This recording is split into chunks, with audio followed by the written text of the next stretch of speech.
Hey, Shawn. Classic. You want a piece of me? Well, look what I got. Look at this guy. That's it. I'm ready to go. You take me back. I feel like it's time. Oh yeah, here you go. I'm putting this on behind closed doors.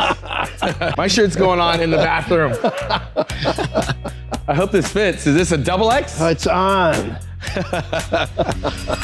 It's not every day that we get bodybuilding legend Shawn Ray in the Labrada Gym. I am so tickled that he flew all the way from California to be with us here today and on our podcast, and we are ready to rumble. Yes, so we are. A little bit of the story behind the shirts. Back in 1988 at the Pro Muscle Camps, it was my week there with all of the attendees, and it was Shawn's week there as well. And he shows up at Muscle Camp with a Ray versus Labrada shirt. So we thought we would flip the script today.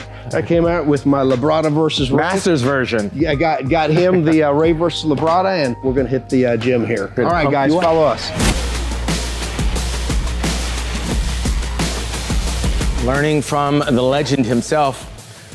Some 40 years later, who knew? One thing you can notice right away, that the muscle quality on Mr. Labrada is a little bit more mature. That's what happens with age. I'm still trying to get there. He's just a youngster. Yeah, so back in the day at the Pro Muscle Camps, they used to take over Loyola Marymount University. They would put down these rubber mats and they would bring in exercise equipment like we have here from all manufacturers. And then guys like the pros like me and Shawn used to basically host the campers, put them through seminars and actual hands-on experience. So it was a lot of fun. Yeah, what I remember about those days, Lee, is that, I mean, obviously you were an expert and I was a rookie coming in the game, but the fans that showed up were eager to learn proper technique, secrets, the warm-up, the cool-down, the pyramiding, and the different approach to the weights. Some guys were much bigger and stronger. Some guys were more physique artists like Lee and myself. But it actually threw us all into the same pond and we had to swim together. And some of the memories that we forged from that, I carried throughout my career because I had people come up to me some 10, 15 years later saying, hey, my introduction was the muscle camp. Yeah, yeah. Huge. It's, I'll tell you what, it's sobering when nowadays when I have a 45-year-old guy come up and say, yeah, I used to have your picture on my walls when I was a teenager. I'm going, wait a minute, what's the math on that, right? Shawn always had an amazing physique. He was just one of those guys that used to set the standard. And I'll tell you what, going into that 1988 Mr. Olympia, he's fresh off the Nationals win, youngest national champion ever. Yes, you know, and 22 years, 1 month. And this guy is like coming on strong. Yeah. Well, he had a great debut in Los Angeles, and then after that, it was 12 straight years of top 5 Mr. Olympia. Yeah, you were at your peak those 3 years when I first got introduced, and I thought to myself, this guy's right in my wheelhouse. He's got the size, he's got the presentation, he's got the look. And of course, like everything, when you aged out, that's when I kind of stepped up and took your spot as one of the giant killers. Yeah, you know what? It was always motivational training around guys like this. You know, it was one of those things that just kept driving you. And we were both working hard to beat the likes of Lee Haney. Yes, yeah. We've had Lee Haney on the show before. Great guy. What an amazing athlete.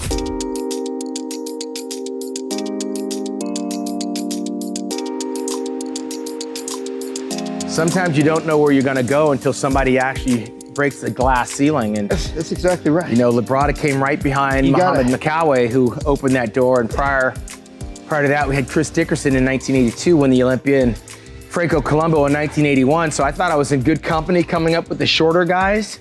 And of course, Lee Haney became the spoiler. And so I had to measure my progress against the next great short guy, which was you and Gaspari.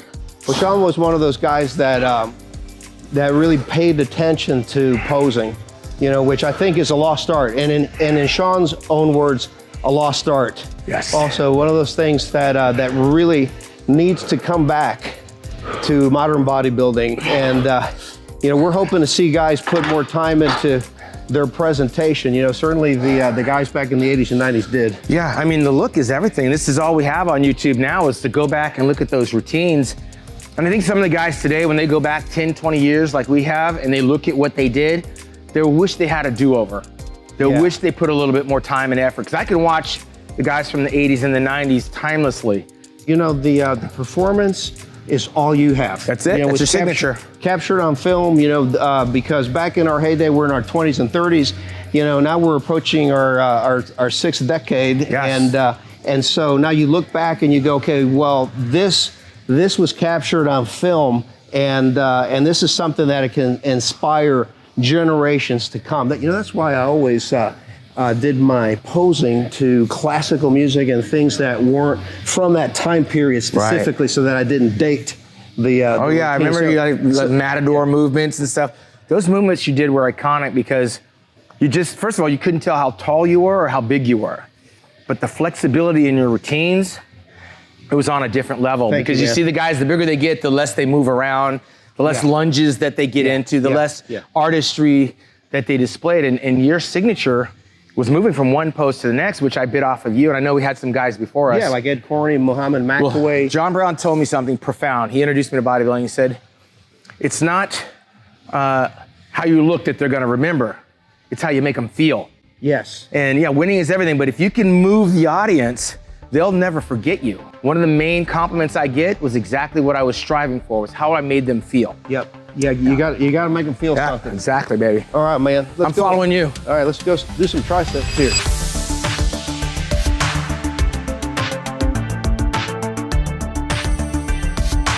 I've been doing this nonstop since I was like 16 years old. Yeah. You know, it's like brushing your teeth. It's something you have to do every day, otherwise you feel like a fish out of water. Otherwise, you know, whether you do it a little bit or a lot. I know you do a lot of riding your bike on the beach. If I had a beach here, I'd do the same thing. Exactly. I took a nice little layoff, so I'm easing back into the actual training aspect, but I like to exercise. Look how much muscle this guy still has. It's crazy, man. Yeah, I mean, genetics do count. Oh yeah, oh yeah. It's the blueprint, right? Yeah, but it's what you do with them, because then after that, it's all mental. Yeah. You can have all the gifts in the world. If you don't have the mindset for it, it doesn't matter. It's the combination, you know, and it's like that really in any sport. You know, True. you see guys that excel, you know, make the best of their God-given talents, you know, and just take it to the top. And then there's others that, you know, they seem gifted, but they just never really quite develop. Well, you hear things like wasted talent, and we feel it's wasted talent when we see the genetic gift, but the bodybuilder themselves, the athlete, they're not invested in the gift. So they don't know what talent is because they have this gift and they're not really able to channel it to the right direction. We have a trained eye to see, wow, you got great genetics. Now you got to focus on the bodybuilding side, but not everybody wants to be a bodybuilder. Right. And like Ronnie Coleman said, not everybody wants to lift some heavy ass weight. Yeah, baby. Yeah, buddy. Yeah. You know, I actually had him guest pose at one of our shows early on when he was coming up through the career before he even entered his first Mr. Olympia. Yeah. You know, I just saw the promise in the guy. And obviously he went on to be arguably perhaps greatest Mr. Olympia or greatest genetics of all time, right? Well, you might have been surprised as I was when he showed up at the '92 Olympia in Helsinki.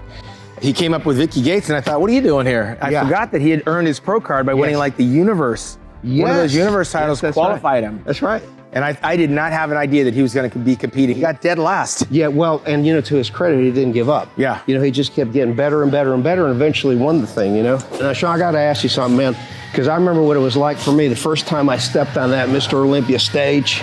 You know, I thought to myself, you know, this is like hallowed ground, man. Yes. This is the ground of Oliva and Scott and Schwarzenegger and all the greats that came before us. Yeah. And here I am. Yeah. And then next thing I know, I'm standing next to Robbie Robinson. Oh my God, he's like a living legend. Yeah, I mean, and I read about him in the magazines when I was a teenager and stuff, and here I am standing next to him. It's like I had to pinch myself. I had Robbie Robinson and Albert Beckles and Bob Paris in my pro debut of the Night of Champions. Crazy. I was blown away. Crazy. Yeah. Just. But I wasn't intimidated because I had to qualify to get there. You knew you belonged there. Yes. It's just that, you know, obviously you got to wrap your head around it. you know, but man, and Crazy. I remember back in the day, that was before digital cameras, you see. And so, you know, everything had the flash bulbs. You remember that? Yeah, and the flash you is going step on. out there and you're like literally blinded by a strobe. You actually get warmed up by those strobes. Yeah, it was just amazing. That's an interesting point, because the athletes come out now and everybody's got their cell phones. There's not a feeling that you get from the audience, but we had those strobe photography, and those lights go off. It's like being on a red carpet in Hollywood for an actor, and we felt it. That was like our affirmation that they were there to see us. It's just crazy. Yeah, it fed the ego, I should say. Yeah, I'll tell you one of the craziest things that happened to me on that Mr. Olympia stage, and I think it was the 1988 Olympia in Los Angeles. And I got this complicated posing routine that I'm about to do, right? It did look complicated. Bro, let me tell you something, man. They call out my name, and I step out there, and I start like thinking like, I'm gonna visualize this, and I go blank. Blank. Oh. I go blank. And I'm going, oh my God. Here we go. But I'm gonna tell you, I had practiced so much. You fell right in. That it was almost like an out-of-body experience. I mean, it's just like my body starts moving, and then I caught up to my body, and I finished it. It's funny you say that, because when you practice enough, it's like you mentioned earlier, it's like brushing your teeth or riding a bike. When you practice enough, you'll hear the beat and the body will just follow. Yeah. You might be in your head and you missed the first cadence or whatever, but you can catch up because number one, you've been guest posing. Yep. Number two, this is what you do every single day. After you train or when you wake up. The posing is just as important as the breakfast in the morning. That's right. As the workout in the afternoon. And when you get into that cadence, your body will respond when your mind doesn't. And that's an interesting point. That's happened to me many times. And people go, wow, that was a great routine. In my mind, I'm going, I screwed that up from the beginning. One of the craziest experiences that I ever had was when I did the Greek Grand Prix in Athens. Greece. And in Greece, right. Yeah. And it was an outdoor stage, and it was hot, you know, it was just of course, Greece. And the stage, being a black stage, it had absorbed all the heat from the sun. Right. And it literally, it's like, we felt like our feet were frying, right? Mm-hmm. By the end of the competition, no exaggeration, we're literally all standing in a puddle of sweat. Wow. And some of the guys kept getting worse and worse, and some of the guys kept getting better. Yeah. I was one of the guys that kept getting better. Sure. You know, but it was just the craziest thing to literally be standing in a pool of sweat. Yeah, it's crazy because the bodybuilder doesn't prepare for the nerves that are actually gonna hit you when you look down and you see a familiar face, when you look out and you see a sea of faces looking back at you. Oh yeah. There's an adrenaline rush, there's a cortisone levels that pop in. That doesn't happen when you're in your kitchen. No. Or when you're in your basement, or when you're in the gym. And the level of anxiety and anticipation, all of those things come together. And if you're holding water, it's gonna come out. There's nowhere else and some guys look better with the nice little sheen, and some guys, they just fall apart because of the color on the body. Oh yeah. So you gotta be careful with that. Man, whenever I was getting ready for the Mr. Olympia, you know, the last 8 weeks, it's almost like all I could think about, you know, and it was just like everything that I did, it was like, is this helping me to win Mr. Olympia, or is this hurting me from winning Mr. Olympia? And that's the structure you need. I mean, it was just like this, Yeah. right? You know, and at night, it's just, I'd literally have to try to turn it off, you know, because otherwise I wouldn't sleep, you know? That meticulous attitude you had towards bodybuilding, you've now used towards the Labrada Nutrition brand. You know, and this is a reflection of who you were here. Thank you for that. You know, All of that. it's funny because the things that you learn being a competitive bodybuilder can be applied to almost any discipline. And it really comes down to that word, discipline. Raising kids, holding a family, all that Raising stuff. kids, you know, running a business. You know, just the ability to do things repetitively day after day. Where most people fall off. Yeah, even whether you want to or not, you know, and it's just because you're working towards a goal. Yeah, that's what discipline is all about. Well, isn't that what we expect out of our military servicemen and women? Yes, sir. And they do. They show up every day. We're proud of those guys. Yeah, when they come out, man, I mean, those are the people you want to hire for workers because they get it. Yeah, right? Yeah, that's right. They are blue collar workers and they get it. They're showing up.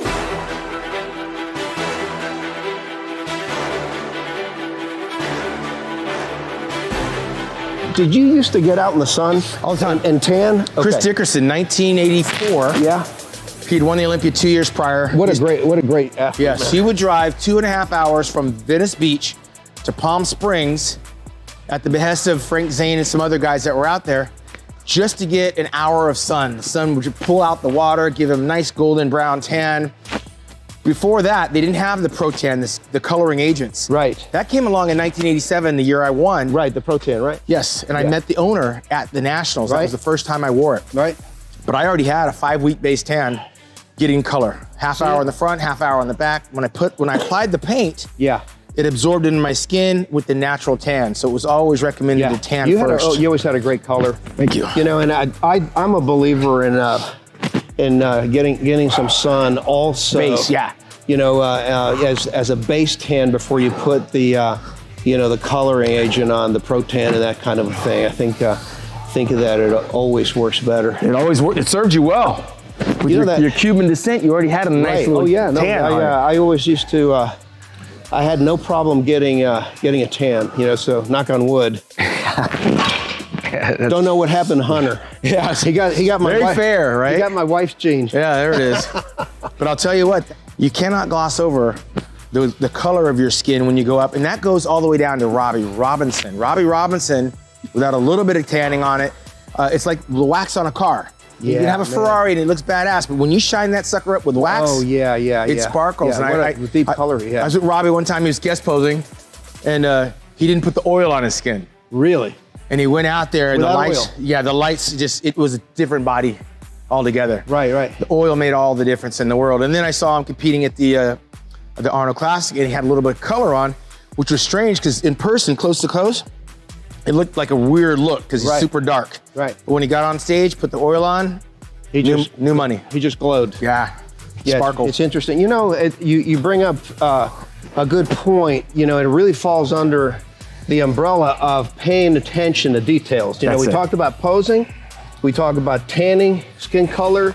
You know, you got to pay attention to your trunks. Yes. You know, you got to pay attention to your presence on stage, right? Yeah. So we were never really one of these guys that, let our guard down, right? Yeah. You know, I was always afraid of letting my midsection relax. Yeah. You know, which is something that's lost on some of these modern bodybuilders. They'll just let their gut hang out, right? Mm-hmm. Well, you know, what's keeping the judges from looking across, and zeroing in on you at your worst moment. So it's like I learned to breathe with my abs flexed. Yes. And using your nose, your chest. Yeah. One of the small details, you see Lee walking around backstage. He's one of the few guys walking around with flip-flops on. Oh yeah.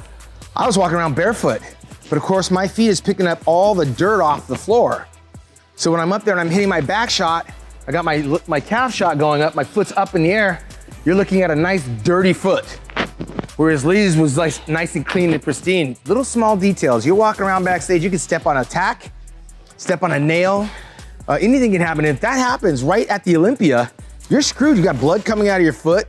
I'm gonna tell you another reason I did those flip-flops backstage. Yeah. And it was to stay warm. Yeah, okay. Because once I got pumped up, if the floor was cold, I'd lost heat. Yes. Which means that basically I flattened out. Yeah, smart. Yeah. Those are little tiny details that people don't even think about. So a nice pair of flip-flops backstage definitely goes a long way. Oh, yeah. Man, I remember backstage at the Beacon Theater competing at the Night of the Champions. And I kid you not, it wasn't much bigger than a closet. Right. You got all these enormous bodies, crammed into this small space. You remember what it wasn't made for a lot of people backstage. It wasn't made for a lot of people. But it was a great theater. I mean, that was one of the best shows on the planet we had. It's a great venue. They've had some really big acts there. And that was the site of the original Night of the Champions, which evolved into what we call the New York Pro now. Right. I wanted to ask you, so the advantage of doing them underhand as opposed to overhand. Yeah.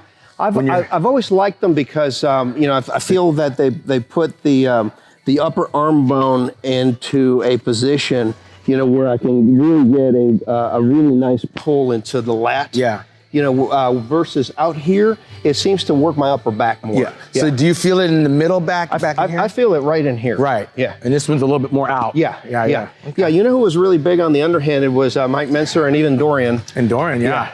I always had problems holding on to. Is this right here? Yeah. That's typically how I do it right there. Yeah, I feel a little bit more in the middle back. It's not every day I get to feel Shawn Ray's lats. That'll be $10.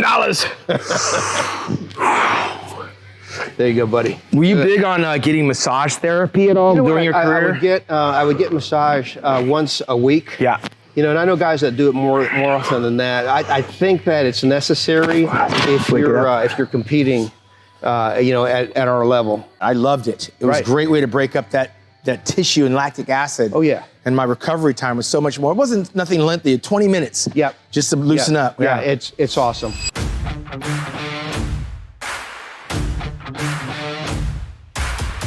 With us, it's obviously about staying fit. Yeah. It's about longevity, stimulate the muscle, don't annihilate the muscle. That's something Lee Haney was always fond of saying. You know, but even with the younger guys, they get so carried away sometimes with the amount of weight that they use that they end up tearing stuff. You know, and the idea is to just slowly exercise down, you know, and just use slightly lighter weight and then just use full range of motion. You know, slow reps, controlled, you know, and then you don't get injured. I've always said, I've never been on a stage where a judge asked me how much I can lift. What kind of routine did you use back in the day when you were building? Did you do a push-pull? I was on a or chest and back, or how did you? I was 3 on and 1 off. And three on, 1 off? Yeah, 3 on, as far as days, 3 on, 1 off. Yeah. So like each muscle group once every 4 days kind of thing? Pretty much. Okay. And it changed all the time. I would sometimes do the push-pull. Right. I would do chest one day in the morning, back at night. I do legs and shoulders, back and arms. The combo didn't really, there was no real script. Right. I needed a reason each week to go to the gym. And when you go every day, you got to change it up every day. Right. Did you ever feel burned out going all the time? Yeah, I felt burned out. So, and when I felt burned out, what would you do? I would make sure that I was changing my clothes, certain gym clothes I would wear. I would go to different gyms. I would switch up the hours in which I train. I definitely changed training partners. Variety for me was real easy to come by. Yeah. I knew when I wasn't feeling the workout being activated. Yeah. So I'd go to another gym. Yeah. I knew that sometimes I needed to wear the long sleeve instead of the t-shirt. Sure. I was famous and notorious for wearing the spandex tights. Yeah, so was I, man. How I look sometimes is how I feel. I got some pictures. I put on my outfit. It was an outfit. 80s, those spandex tights, let me tell you. When I put on my clothes and I strap that headband on, I'm putting on my uniform the way a cop does. Right. And you know, a cop can transform. Yeah. Here you are in suburbia doing your thing with your friends. When they put on that uniform, your psyche changes. That was me. I turned into something that I wasn't aggressively agitated. I wasn't a dick in the gym. I recognized who people were. Sure. My mind would transform that I know exactly who I'm up against. And I'm looking at it at the breakfast table in the magazines. Yeah, this is what I got to do. And that's right. That's when I put my clothes on, that's what I thought I was going to war. Yeah. How did you handle being burned out physically? Did you ever get to a point like, like, man, I got to have an extra day? Would you take that day off? No. Or would you just switch body parts or go lighter or something? That day would become a cardio day. Because I'm already in my head. Right. I'm already in my head that my body is physically burnt, so I don't need a day off. Yeah. I just need to recalibrate the type of exercises I'm doing. Almost like downshifting, right? Some people can't do it. It's either all or none. And I remember talking with Dorian Yates about his hip surgery he just had. I said, Dorian, you could have easily refined. Right. He says, but I only know one gear. Yeah. And when you have that one gear, there's no way to go in the gym and do maintenance training. Yeah. You and I being physique artists. Yeah. Oh, I can do it. We could navigate it. I can navigate it. Yeah. Yeah, I can navigate it. Some guys, it's either all or none. There's times that I feel like pushing it, you know, but if I'm honest, it's sobering being in here and watching Hunter throw that real weight around. Throw, 4 or 5 plates on these shoulder presses. Scary. I'm not going to get it even close to that. You know? So it's like, I'm sticking with my one plate. Thank you very much. Some people have to have that challenge or they won't come. Yeah.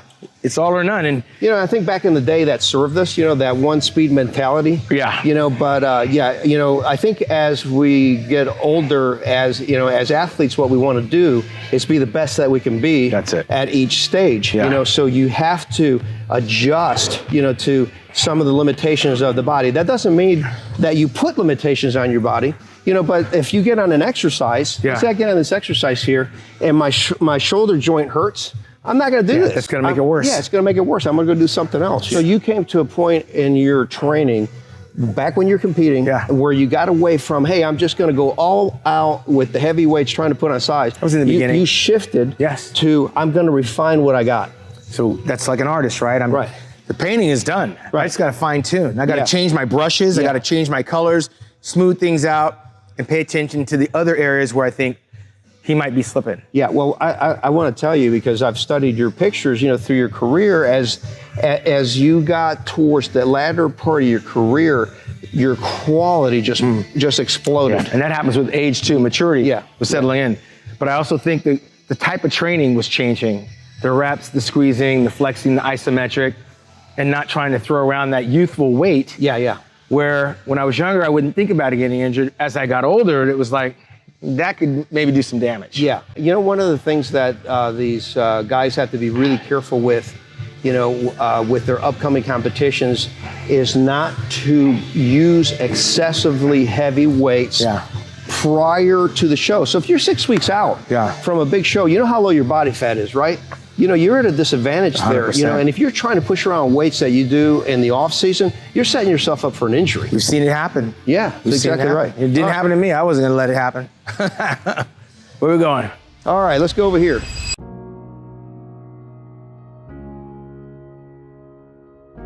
Back in the day, I was doing a lot more barbells and dumbbells, and I would use the machines selectively.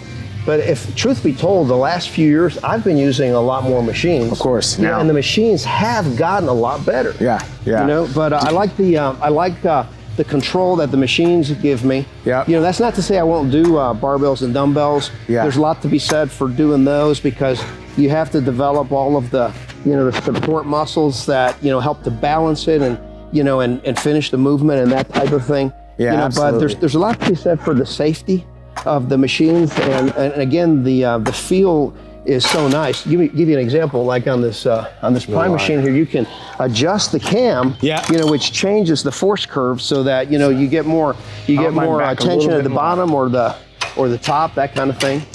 Yeah, the stretch. You like that stretch, man? I do. It's still flexible. I've always said stretch and squeeze, right? That's my thing. Squeeze. This is very similar to a cable crossover standing up. Yep. It was a staple in my routine. That was a staple, right? The last 4 weeks. Now, were you a bench presser? Did you do a lot of bench press? Not so much. I would do it, but it would never be my first exercise. Right. So that way, I pre-exhaust the muscle. These horror stories, like even back in the day, DeMay, and Leverone, you know, with the pec tears. Wait, Leverone, DeMay, Gaspari, John Brown. Those are my big four. Yeah. And they were very close to me. All had bench presses, right? Correct. Yeah, I don't like bench presses, incidentally. Yeah. You know, and Hunter won't do them either. Yeah. You know, once you've seen that, not with a flat flat bar. Yeah. Once you've seen what it can do, there's no coming back from it. Yeah. So I didn't start with bench because I never wanted to gauge my strength or my progress on how much I can bench. It's a number, and I'm not a power lifter. Right. And once you get that out of your head, then you'll realize that bench has a certain function, but it's not the primary when it comes to chest. Yeah, as a bodybuilder, like you said earlier, you know, the judges are not going to ask you how much you lift or how strong you are. You're developing the muscle in the gym, and the weights and the machines are just tools. Yeah. You know, so sadly, people that get involved, they don't understand that concept till later on or until they experience an injury. Yeah, I will tell you that over time, the majority of the injuries that I have seen in the gym, where I would say 80% of them were the result of bench presses. Yeah. You know, so I would encourage you guys to try the dumbbells, even if you got to go to heavy dumbbells or the machine presses and the like, rather than do a straight up bench press. What was your ab routine like? Yeah, I did abs 3 days a week. Like, it was a Monday, Wednesday, Friday fitness workout. I'd pick 3 exercise. I'd do 25 reps per set. Okay. And I'd do 3 sets per exercise. So total of 9 sets and 25 reps per set. Pretty much. And it wasn't something where I was trying to develop the abs. The abs are always there. Yes. What I needed to do was diet down in order to see them. Yeah. I wasn't trying to build my stomach by doing 1,000 sit-ups and crunches were gonna, the abs were gonna come in through me dieting down, burning them off on the cardio. So what do you think? Practice flexing. What do you think of the old school approach? Like, if you talk to the old timers like Frank Zane, and I've trained with him before, you know, these guys used to do like 1,000 reps back in the day. They had nothing else to compare it by. Right. Because sometimes less is more. Yeah. And even Dorian said that with the Mike Mincer training philosophy, that fewer sets, fewer reps, longer rest periods. It worked for him. Once you stimulate the muscle, you have small calves, so you think 1,000 reps are going to be better than 25 reps. Yeah. If done right, you can get the same result because you have to feel the muscle. Yeah. Some people will do sit-ups and they don't feel the sit-ups because they're doing them wrong. Because they're doing them wrong. Yeah, they pull their neck up like this, and there's a certain technique to it, but you burn the body fat off. Everyone has abs. Yeah. If you have a nice core. Yeah. And mine weren't something I wanted to be big and bulging. Yeah, so you just wanted to shape them, sculpt them. You see that when I burn off the body fat. So did you do a lot of crunches and? I did crunches, I did leg raises off of a flat bench, and I did knee ups off of a flat bench. Okay. Those are my favorite 3. I didn't like the ones where you had to hang from a bar. Yeah. My grip is really weak. Hanging leg raises. Yeah, I had to wear straps. My grip sucked. Yeah. So I had basically 3 hardcore ones, and every once in a while I do the one arm at a time to try to get my intercostals. It's funny, I did those too. I would do them after I did my my regular crunches. You know, I would just kind of shift my hips on the bench. Yeah, and I hit would the side. Just squeeze in here. And I would exhale. I would blow it out the way I would hit it on the stage. Yes. But I knew in my mind that those abs would show up by doing the repetitious cardio and bringing down my caloric intake and carbs. You had great abs too. Thank you. What was that show that you did where you did one of the Olympias, you had kind of a matador routine? Oh yeah, that matador routine.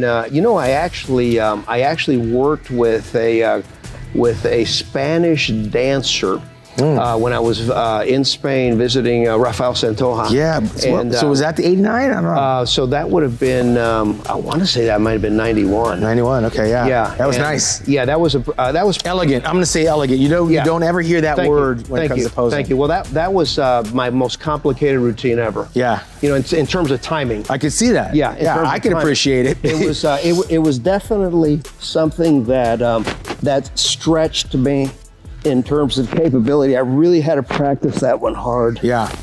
Yeah, whenever you're trying to get those complicated moves, you just don't see them being duplicated. By the way, I've never seen someone duplicate it. And that's probably why.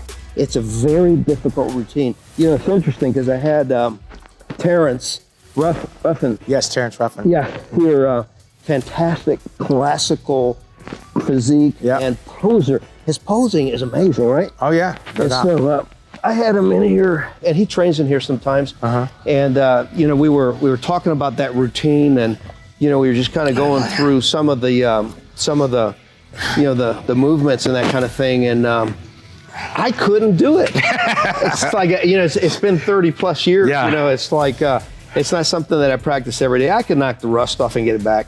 Yeah. You know, but that's definitely one of the more difficult ones. Well, what's crazy is... See this thing that you're doing right here? Yeah. This takes coordination. Balance. Yeah, this is not something that you get that perfect motion. Obviously, you've done hundreds or thousands of these. Yeah, and you can feel them in your hip flexors as well. Yeah. But I'll tell you what, like my last time on a bodybuilding stage posing was in 2002. Right. Okinawa, Japan. Wow, that was your last posing routine? Yeah, for the military. Did you know it was your last one? I knew it was, because I had retired in 01. I was done. I went back in 02, kind of as a farewell thing. But what I remembered was I didn't practice my routine. I told him to play a song I was familiar with, and you know my style is almost all the same. If the music is similar to the type I listen to, right, I can find my way around the stage. Right. But if you put on something like this rock, now I'm struggling. You're discombobulated. I can't do it. Doesn't translate. Right. So I could pose almost anything in the R&B slow love type stuff. Right. But when you get me out of that, I tried it once in '93 at the Arnold. I did Aerosmith. Something different. And I tried to run across the stage.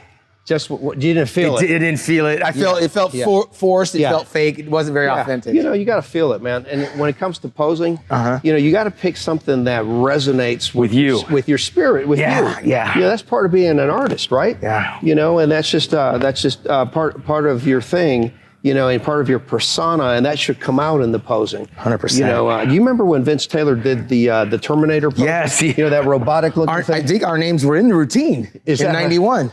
He's like, Labrada. He said my name too. I'm like, holy crap. And he took us both out. Oh, man. Yeah. He had a great physique. Yeah, he did. Yeah, he had a great physique. And he had a good style, because he had a little bit of John Brown in there, which is similar to me. And then he mixed it up into his R&B, hip hop type thing. Today we have no style. I don't think there's anyone on the stage in the Olympia that actually has a style that we can't wait to see. If they had a best poser award, it'd be a tough award to give out. You know, one of the we had select individuals back when we were coming up that could have won that. One of the guys that I think had a style was Kai Green. Kai had his own Kai style, had his own thing. He thought about it. And I think he was a great poser. By the way, he was an artist, so that's where that comes from. Yeah. He was a phenomenal poser. And the thing about it is a lot of us didn't appreciate it because he was the only one doing what he did. So it's out of the box. It's like, what's he doing? It was out of the box. Yeah. But that's that artistic expression, right? It came through loud and clear because we miss it. Some of the classic guys are getting better and better. That's where you see the routines. Yeah, that's where you see the routines, right? Yeah. The effort, the thought process is in the classic. I don't know why the bodybuilders aren't watching. Yeah, they really should. And they need to reward that, Yeah. We talked about that before, that the posing round, it used to just kind of be an afterthought, right? Yeah. They would do the comparisons, symmetry, muscularity, the comparisons and stuff, and then just kind of carry that score right through the posing round. Even if you didn't think it was being scored, you thought you were being judged. Yeah. If nothing else, by the people. Yes. And then by the peers in the back. I used to stand around the monitor backstage. Right. When the guys were on stage, I want to see what I'm up against. Yeah. Now they don't even care. They don't care. There's nothing to see here. Yeah. Keep it moving. But the reason to do it is what you said earlier, for posterity's sake, because that's what they will remember you by, and it leaves the audience feeling something. Yeah. And I will tell you this, the judges feel things also. Sure. When you see a physique in a static pose, it's one thing, but when you see a physique moving, transition, now all of a sudden it's just like, wow, 3D. That was beautiful. And don't think for a second that that's not in their head. 100%. When they're scoring you on the static stuff. Yeah, they're people. Part of the attraction and the love affair with this sport was how it was presented to me and by the people that presented it. Right. Because the people that took the time out to present it, they got it. They understood what they were doing. They took the time and effort to do the research, to select the music, to get the posing trunks, to get the meticulous. They had an appreciation, and I can appreciate that. So when I got the ball and carried the torch, I was trying to elevate. Flex Wheeler was coming behind me, Chris Cormier was coming behind me, Kevin Lavroni. Right. And they'll all say that they watched and they learned. Yeah, and those guys were good posers too. The era after them dropped the ball. Yeah, the era they after started them dropping the ball. But do you think that's also a function of them not being rewarded? 100%. It's like if well, we weren't rewarded either. There was no financial incentive, but in our mind, we had a consciousness that this is our work. This is our legacy. We got to give them what they want. 100%. Yeah. 100%. Now these guys don't feel like they have to. Yeah. It's too bad. Yeah. Because we see some great physiques, and like you said, we see some great poses. Yes. But they're forgettable because you can't make a combination out of it. I like the combination. Give me a little bit of everything, right? It's a lost art. Yeah. And there's character, like you said with Kai Green, there's character, there's personality, there's music that you hear that will take you back to that posing routine. Yes. I remember Barry DeMay in 1988 came out to U2.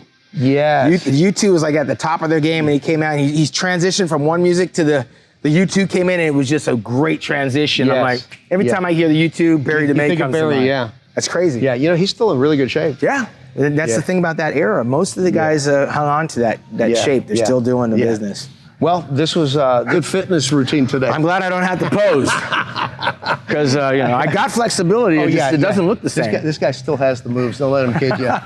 Man, I am so tickled that we've been able to do this and catch up, get this workout, talk about all the things that we talked about, the posing and everything else. Part of the attraction for me, Lee, is obviously the footprints that you left behind for me to follow in.